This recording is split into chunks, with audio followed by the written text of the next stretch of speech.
अस्सलाम वालेकुम। आज मैं आप लोगों के सामने वापस से एक क्वेश्चन लेके आया हूँ डेथ ऑफ पार्टनर का, जो कि लेजर अकाउंट के ऊपर बेसिस है। क्वेश्चन है कुछ इस तरह से, Anita, Sunita, Kavita were partners in a business sharing profits in the ratio of 2:1 respectively. तीन पार्टनर है, अनीता, सुनीता, कविता, तीनों का रेशियो दिया है 2:1, यानी 2/5, 2/5, 1/5। बैलेंस शीट दी गई है। बैलेंस शीट में दिया है लायबिलिटी साइड कैपिटल तीनों पार्टनर का, अनीता, सुनीता, कविता। क्रेडिटर्स है, बिल पेएबल है और बैंक लोन है। एसेट साइड में है plant and machine, investment, furniture, debtors less RDD, bank और गुडविल।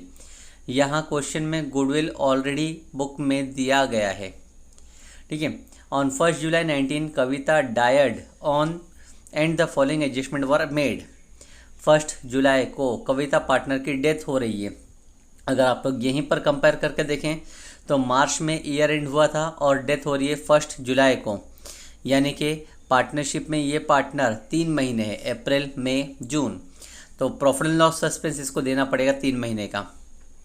एडजस्टमेंट दिए गए कुछ इस तरह से, all debtors were considered good. All debtors are good means there is no requirement for RDD. RDD की हम लोग को ज़रूरत नहीं पड़ेगी, आरडीडी हम लोगों को हटा देना है जो बैलेंस शीट में दिया हुआ है। फिर आगे दिए a contingent liability for the compensation of 900 was provided. Contingent liability provide करना बाकी है 900 रुपये का, मतलब एक लाइबिलिटी 900 रुपये की अरेंज करनी पड़ेगी। किस नाम से है वो नहीं बताया, सिर्फ बोला गया कॉन्टिजेंट लाइबिलिटी का अरेंज करें। तीसरा, investment were sold out at a market price in the market at 10% profit. मतलब इन्वेस्टमेंट हमने सेल कर दिया और इन्वेस्टमेंट का अमाउंट बैलेंस शीट में है 30,000, प्रॉफिट कहा गया है 10%, यानी 3,000 के प्रॉफिट पे बेचा गया, यानी टोटल प्राइस होगा 33,000। उसके बाद दिया है loss were paid of, loan were paid of. Loan अगर आप लोग देखो बैलेंस शीट में दिया हुआ है बैंक लोन 8,000, वो लोन को पे ऑफ किया गया, यानी पेमेंट करनी पड़ेगी। फिर उसके बाद में दिया हुआ है land and building was depreciated by 800 and furniture by 1100। Land and building, furniture दोनों के ऊपर डिप्शन निकालना है, दोनों ही लॉस है हमारा और दोनों को रीवैल्यू करना है। 6 एडजस्टमेंट है, goodwill of the firm was valued 15,000, it was to be raised in the books.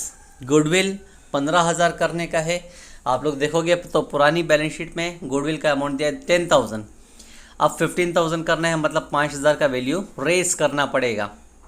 अच्छा, इसका इफेक्ट गुडविल अकाउंट में नहीं जाएगा क्योंकि गुडविल ऑलरेडी बैलेंस शीट में अपीयर है। आगे दिए Kavita was entitled to get her share in the profit up to the date of death. Profit of 1920 was estimated ₹10,000। Profit देना है प्रॉफिट एंड लॉस में, यानी प्रॉफिट लॉस सस्पेंस, लेकिन एक ही साल का प्रॉफिट हमको बताया गया है 1920 का, जो कि है 10,000। तो हम लोग जो प्रॉफिट लॉस सस्पेंस कैलकुलेट करेंगे वो 10,000 के बेसिस पे ही कैलकुलेट करेंगे। लास्ट एडजस्टमेंट कहा गया amount due to Kavita executor were paid by NEFT. Amount जो डिसीज पार्टनर को पे करना है वो उसके घर वालों को एनईएफटी से डायरेक्टली पे कर दिया जाएगा। ये एक नया एडजस्टमेंट है डेथ ऑफ पार्टनर में। और फिर कहा गया prepare revaluation account, partner capital account, balance sheet of new firm. हम लोग को यानी फुल अकाउंट्स प्रिपेयर करना है, revaluation account, profit loss adjustment account, partners capital account और बैलेंस शीट, इन तीनों को प्रिपेयर करना है। इस क्वेश्चन में कुछ न्यू एडजस्टमेंट दिखाई दे रहे हैं, जैसा कि इन्वेस्टमेंट को सेल करना है 10% के प्रॉफिट पे, लोन को पेमेंट करना है और डिसीज पार्टनर के अमाउंट पे कर देना है, उसके घर वालों को, एग्जीक्यूटिव्स को पे कर देना है, ठीक है। तो इसके लिए थोड़ा ध्यान से सॉल्यूशन करते हैं हम लोग अब आगे। तो पहले तो हम लोग फॉर्मेट बना लेते हैं, फॉर्मेट पूरा तैयार करना पड़ेगा। Profit and loss adjustment account, partners capital account, balance sheet, cash and bank, goodwill account. Start करते हैं सॉल्यूशन। सबसे पहले तो ये पांचों अकाउंट मैंने बना के तैयार रखा हूँ। Profit and loss adjustment account, जिसका दूसरा नाम सभी को पता है revolution account, partners capital account, तीनों पार्टनर के नाम से अनीता, सुनीता, कविता, फिर बैलेंस शीट भी बना के रखा है और डेट भी डाल के रखा हूँ, balance sheet on 1 July 2019। Cash and bank account बनाया हूँ और एक गुडविल अकाउंट भी बनाया हूँ, ठीक है। और ये वर्किंग नोट के लिए, रफ वर्क के लिए बना के रखा हूँ, कैलकुलेशन ऑफ गुडविल, और दूसरा profit loss suspense. Directly adjustment से स्टार्ट करता हूँ। पहले एडजस्टमेंट था all the debtors were considered as good, सब डेटास अच्छे हैं। तो डेटास अच्छे होने का मतलब होता है कि डेटास जो बैलेंस शीट में है पुराना, उसको डायरेक्टली बैलेंस शीट में लिख दिया जाए। बैलेंस शीट का अमाउंट है 20,800, ठीक है, इसको डायरेक्टली हम लोग लिख देंगे 20,800। और जो आरडीडी कही गई थी क्वेश्चन में, अब वो आरडीडी की रिक्वायरमेंट नहीं है, तो रिक्वायरमेंट ना होना वो हमारे लिए प्रॉफिट होता है। तो प्रॉफिट की वजह से प्रॉफिट लॉस एडजस्टमेंट के क्रेडिट में पास किए 800। सेकंड एडजस्टमेंट है contingent liability for a compensation 900 was provided. 900 रुपए का कॉम्पेंसेशन प्रोवाइड करने का है। कॉम्पेंसेशन की एंट्री आएगी प्रॉफिट लॉस के डेबिट में टू कॉन्टीजेंट लायबिलिटी, ठीक है, और अमाउंट आएगा 900।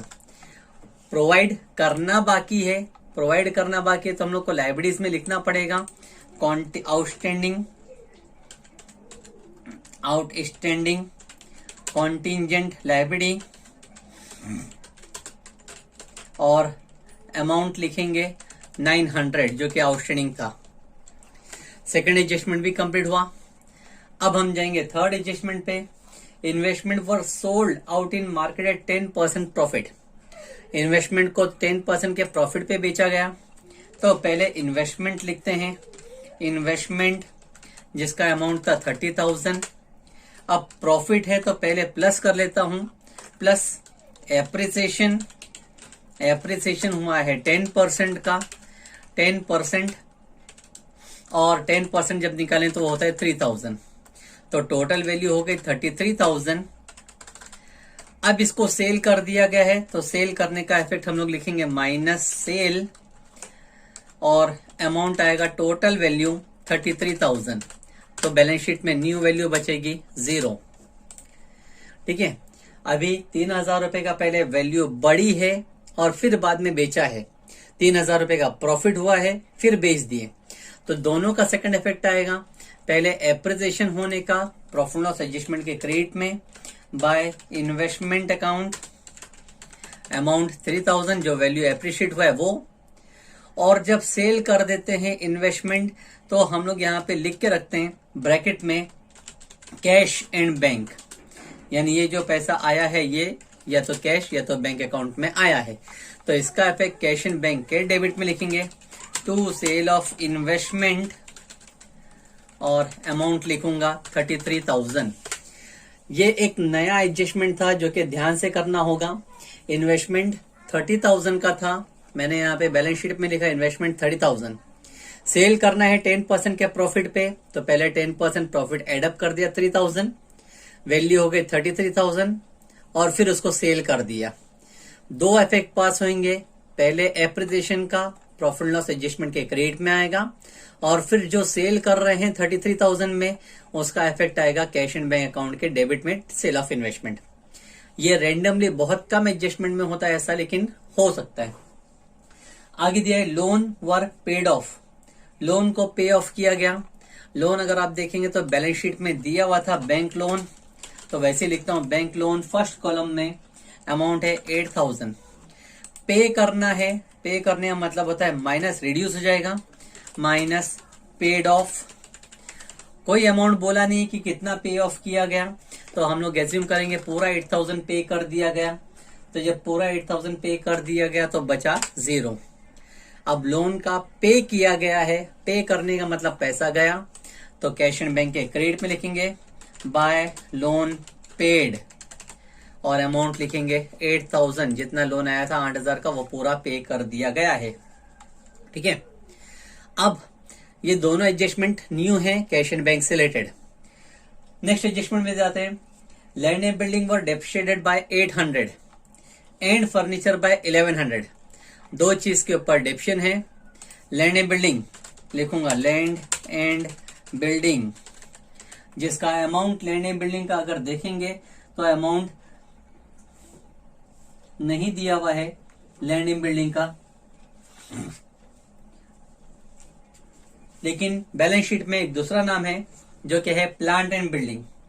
तो प्लांट एंड बिल्डिंग के ऊपर ही लिखेंगे हम 55,800। डेप्शन बोला है, माइनस करेंगे, माइनस डेप्रिसिएशन 800, माइनस कर दिया गया तो बचा 55,000।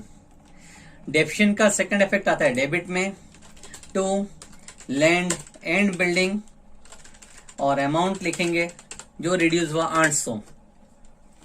सेकंड बोला है फर्नीचर को 1100। फर्नीचर का अमाउंट चेक करें, बैलेंस शीट में दिया गया है 16,000, लिखेंगे फर्नीचर अमाउंट 16,000। अब डेप्शन बोला है तो हम लोग माइनस करेंगे, माइनस डेप्रिसिएशन, और अमाउंट है 1100, 1100। 16,000 माइनस 1,100 किया जाए तो अमाउंट बचे 14,900। अगेन डेप्शन का second effect profit loss adjustment के डेबिट में आएगा टू फर्नीचर, और अमाउंट आएगा 1,100। नॉर्मल एडजस्टमेंट था ये। इसके बाद goodwill of the firm was valued at 15,000 and it was to be raise in the books. Goodwill firm का करने का है 15,000 और उसको रेज करना है। क्वेश्चन एक्सप्लेन करने के टाइम पे मैंने आप लोग को बोला था गुडविल चेक करें, बैलेंस शीट में दिया है 10,000, तो वही 10,000 की वैल्यू अब हो जाएगी 15,000। तो हम लोग लिखेंगे पहले बैलेंस शीट में ही गुडविल, और अमाउंट था पुराना अमाउंट बैलेंस शीट के हिसाब से 10,000। अब रेज करना है तो इसी में एड अप करते हैं, प्लस रेज्ड, और रेज का अमाउंट लिखूंगा मैं 5,000। तब जब 5,000 बढ़ गए तब वैल्यू हो गई 15,000। अब इसी का सेकंड इफेक्ट पास किया जाएगा। रेस किया गया है तो रेस करने का इफेक्ट हमेशा पार्टनर के क्रेडिट में आता है बाय गुडविल, और रेस पूरे तीनों पार्टनर का है तो तीनों पार्टनर में डिस्ट्रीब्यूट होगा।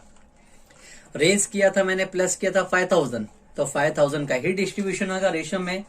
5,000 इंटू 2/5 तो आंसर आता है 2,000। 5,000 इंटू 2/5 2,000। 5,000 इंटू 1/5 आंसर आएगा 1,000। गुडविल को रेस किए और डायरेक्टली तुमने उसको अकाउंट में यानी पार्टनर कैपिटल में डिवाइड कर दिए। नेक्स्ट दिया हुआ है 7th, Kavita was entitled to get her share in the profit up to the date of her death. Date of death तक का प्रॉफिट का शेयर देना है, जिसको हम लोग बोलते हैं प्रॉफिट लॉस सस्पेंस। यहाँ पे मैं वर्किंग नोट करूंगा उसका, और फॉर्मेट भी लिखा है मैंने, average profit multiply by share of partner multiply 1/12। तो प्रॉफिट तुमको सिर्फ एक ही साल का है। प्रॉफिट फॉर 1920 वॉज एस्टिमेटेड 10,000, तो प्रॉफिट जो है वो सिर्फ 10,000 ही कहा गया है, 10,000 ही है। इसके आगे हम मल्टीप्लाई करेंगे, multiply by share. Retiring partner थी कविता, कविता का शेयर था 1/5, और फिर साथ में हमको चाहिए मंथ्स, तो लिखेंगे मंथ्स। मैंने आप लोगों को क्वेश्चन एक्सप्लेन करने के टाइम पे बताया था 3 महीने कैसे आए। 3 महीने, मार्च में ईयर एंड हुआ, अप्रैल मई जून 3 महीना काम किया है, और 1 जुलाई को डेथ हुई, तो 3 महीना आउट ऑफ 12 मंथ्स। इस तरह से हम लोग कैलकुलेट करेंगे, तब जाके हम लोग को आंसर मिलेगा 10,000 मल्टीप्लाई बाय 1/5 अमाउंट होता है 2,000। 2,000 मल्टीप्लाई बाय 3 डिवाइड बाय 12। जब पूरा हम लोग आंसर कैलकुलेट कर लेते हैं तो आंसर होता है, प्रॉफिट कैलकुलेट किया गया है 500 रुपए। यह है profit loss suspense account. Profit loss suspense account का इफेक्ट पास किया जाएगा। पहला तो बैलेंस शीट में प्रॉफिट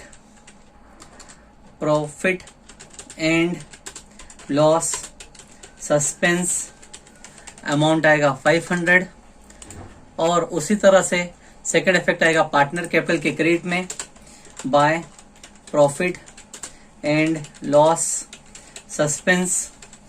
सिर्फ डिसीज पार्टनर में आएगा, वो डिसीज पार्टनर का नाम था अनीता, डिसीज पार्टनर का नाम था कविता, इसलिए पार्टनर कैपिटल यानी कविता के कैपिटल में लिखेंगे हम लोग अमाउंट 500। अब एक लास्ट एडजस्टमेंट बचा है जिसमें कहा गया है the amount due to Kavita executives was paid by NEFT। जो भी अमाउंट एग्जीक्यूटर को बचना चाहिए कविता के एग्जीक्यूटर का, वो डायरेक्टली एनईएफटी से पे कर दिया गया। तो इसका इफेक्ट अभी हम लोग पास नहीं कर सकते, इसको जब हम टैली करेंगे तब काम आएगा, अभी नहीं। ठीक है, अब हम लोग बैलेंस शीट की पहले पोस्टिंग कर लेते हैं। लायबिलिटी साइड में दिया है कैपिटल, जिसको हम लोग लिखेंगे by balance brought down. Amount तीनों पार्टनर का एक एक करके लिखेंगे। पहला पार्टनर 40,000, सेकेंड पार्टनर भी 40,000, थर्ड पार्टनर 20,000। क्रेडिटर्स दिया हुआ है तो क्रेडिटर्स को एज इट इज लायबिलिटीज में लिखेंगे कि कोई एडजस्टमेंट नहीं आया है, जिसका अमाउंट है 30,000। और बिल पेएबल भी दिया है तो बिल पेएबल को भी हम लोग एज इट इज लायबिलिटीज में लिखेंगे। बिल पेएबल जिसका अमाउंट आया है 2,000। उसके बाद में था बैंक लोन, तो बैंक लोन नहीं लिखेंगे क्योंकि ऑलरेडी हमने उसको पे कर चुके हैं। फिर एसेट साइड में आते हैं plant and building. Plant and building के नाम पे लैंड एंड बिल्डिंग लिखा गया था अपने सॉल्यूशन में। इन्वेस्टमेंट हो चुका, वो भी अप्रिशिएट करके सेल कर चुके। फर्नीचर के ऊपर डेप्शन निकल चुका। डेटर्स के ऊपर कोई आरडीडी नहीं चाहिए, इसलिए पहले सॉल्व कर चुके। लेस आरडीडी भी हो चुका। बैंक, बैंक का मतलब कैश एंड बैंक में लिखेंगे टू बैलेंस ब्रॉट डाउन, जिसका अमाउंट है बैंक के नाम पे 8,200। और आगे गुडविल दिया हुआ है तो गुडविल भी हम नहीं लिखेंगे क्योंकि ऑलरेडी गुडविल हमने यहाँ पे बैलेंस शीट में लिख चुके हैं। ठीक है, अब हम लोग आते हैं मेन पार्ट टैली करने के ऊपर। टैली करेंगे एक एक करके देखेंगे। पहले cash and bank account, cash and bank account का अभी नहीं कर सकते क्योंकि एक इंफॉर्मेशन थी कि जो एग्जीक्यूटर है वो एग्जीक्यूटर का लोन पेमेंट कर दिया गया था, पूरा पेमेंट किए, इसलिए हम लोग अभी कैश को टैली नहीं कर सकते, इसको हम लोग टैली करेंगे बाद में। ठीक है, अब इसके बाद में हम लोग पहले गुडविल को देखते हैं। गुडविल में भी कोई एंट्री नहीं है क्योंकि गुडविल का इफेक्ट पूरा हमने अकाउंट में कर चुके थे। नॉर्मली रिवैल्यूएशन अकाउंट से टैली करते हैं। डेबिट का अमाउंट आप लोग देखें 900, 800, 1100, टोटल विल बी 2,800, जबकि क्रेडिट में है 3,800। Highest amount on both side 3,800। 2,800 minus किया गया तो बैलेंस बचेगा 1,000 रुपए, और 1,000 रुपए के सामने लिखेंगे to partner capital. This is called as profit, ये प्रॉफिट है हमारे लिए। तीनों पार्टनर में डिस्ट्रीब्यूट होएगा, अनीता, सुनीता और कविता, तीनों में डिवाइड कर देंगे। रेशियो में 1,000 into 2/5 will be 400, second 400 and third 200। यही अमाउंट डेबिट का अब पार्टनर कैपिटल के क्रेडिट में आएगा by profit and loss adjustment account, और अमाउंट तीनों में डिस्ट्रीब्यूट करके जो हमने लिखा है वो है 400, 200। अब एक एक करके टैली करते हैं। पहले अनीता का कैपिटल अकाउंट चेक करेंगे तो डेबिट में कोई एंट्री है ही नहीं, सिर्फ क्रेडिट में अमाउंट है 40,000 है, 2,000 है, 400 है, 0 है, यानी टोटल आएगा 42,400। लिखेंगे दोनों साइड 42,400। 42,400 में से कुछ माइनस नहीं करना, मतलब वही बैलेंस बचेगा। सुनीता का अमाउंट चेक करेंगे, वो भी सेम वैसे ही है, डेबिट में कोई अमाउंट नहीं, 2,000, 40,000 और 400, मतलब 42,400। अगेन 42,400 और बैलेंस बचेगा 42,400। ये दोनों कंटिन्यूइंग पार्टनर्स है तो कंटिन्यूइंग पार्टनर्स को लिख देते हैं टू बैलेंस कैरिड डाउन। अब कविता जो एक पार्टनर रह गई थी जो डिसीज है उसको देखते हैं। 1,000 है, 500 है, 20,000 है, 200 है। टोटल 20 + 1 21,500 एंड 200 21,700 होता है। 21,700 क्रेडिट में कोई अमाउंट नहीं है, 21,700 होगा। इसको लिखेंगे टू एग्जीक्यूटर, लेकिन लोन नहीं आएगा, इसको लिखेंगे कैश, क्योंकि लास्ट वाले एडजस्टमेंट में यही इंफॉर्मेशन दी गई थी कि एग्जीक्यूटर के इंफॉर्मेशन जो थी, यानी एग्जीक्यूटर को जो पेमेंट करना था वो हमने एनईएफटी से पे कर दिया। तो एनईएफटी से पे करने के वक्त हम लोग यहाँ पे कैश नहीं, यहाँ लिखेंगे बैंक अकाउंट, बैंक से पेमेंट कर दिए। ठीक है, तो जब बैंक से पेमेंट किए तो ये डेबिट का बैलेंस अब कैश एंड बैंक के क्रेडिट में आएगा बाय कविता एग्जीक्यूटर, और अमाउंट डायरेक्टली जितना बैलेंस बचा था 21,700 वो लिखेंगे 21,700। इस तरह से हमारा इफेक्ट आएगा कैश एंड बैंक में। अब हम लोग ट्रांसफर करेंगे ये जो बैलेंस था कैपिटल का 42,400 इसको हम ट्रांसफर करेंगे अपनी बैलेंस शीट में। बैलेंस शीट में आएगा कैपिटल का नाम कैपिटल, पहला पार्टनर अनीता, दूसरा पार्टनर सुनीता। अनीता का अमाउंट 42,400, सुनीता का भी अमाउंट 42,400, दोनों का अमाउंट होता है 84,800।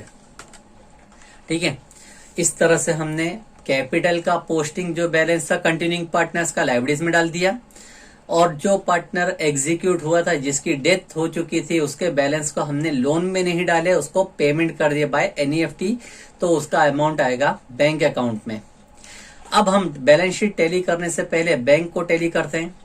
बैंक में अगर देखेंगे तो बैंक का अमाउंट है 33 प्लस 8, 33 प्लस 8 होता है 41,200, 41,200, और क्रेडिट का अमाउंट है 21 प्लस 8 मतलब 29,700। 29,700 माइनस करना है, 41 माइनस 29 तो बचेगा 11,500, 11,500 बचेगा। वो 11,500 के सामने लिखेंगे बाय बैलेंस कैरिड डाउन, और ये कैश एंड बैंक का बैलेंस जाएगा बैलेंस शीट में cash and bank 11,500। At the end अब हम बैलेंस शीट टैली करते हैं। Liability side 900 plus 30,000 plus 2,000 plus 84,800, total 30 plus 84 1,14,000, 1,14,000, 15, 16, 1,17,700, 1,17,700। उसी तरह एसेट साइड भी अगर चेक करें 20,800, 55, 14,900, 15, 11,500 और 500, ये सबको भी मिला के होगा 17,700। इस तरह से हमारी बैलेंस शीट टैली होगी। इस क्वेश्चन में इंपॉर्टेंट पार्ट थे कुछ, जैसा कि पहला इन्वेस्टमेंट को सेल किया था प्रॉफिट पे, दूसरा जो कि बैंक लोन पे किया गया था, तीसरा जो एग्जीक्यूटर को कैश पे कर दिया, सॉरी एनईएफटी में ट्रांसफर किया गया। तो ये तीनों पॉइंट इंपॉर्टेंट पार्ट को यहाँ पे एडजस्ट करके लिखा गया। ठीक है, ध्यान से सॉल्व करना इस क्वेश्चन को। Thank you.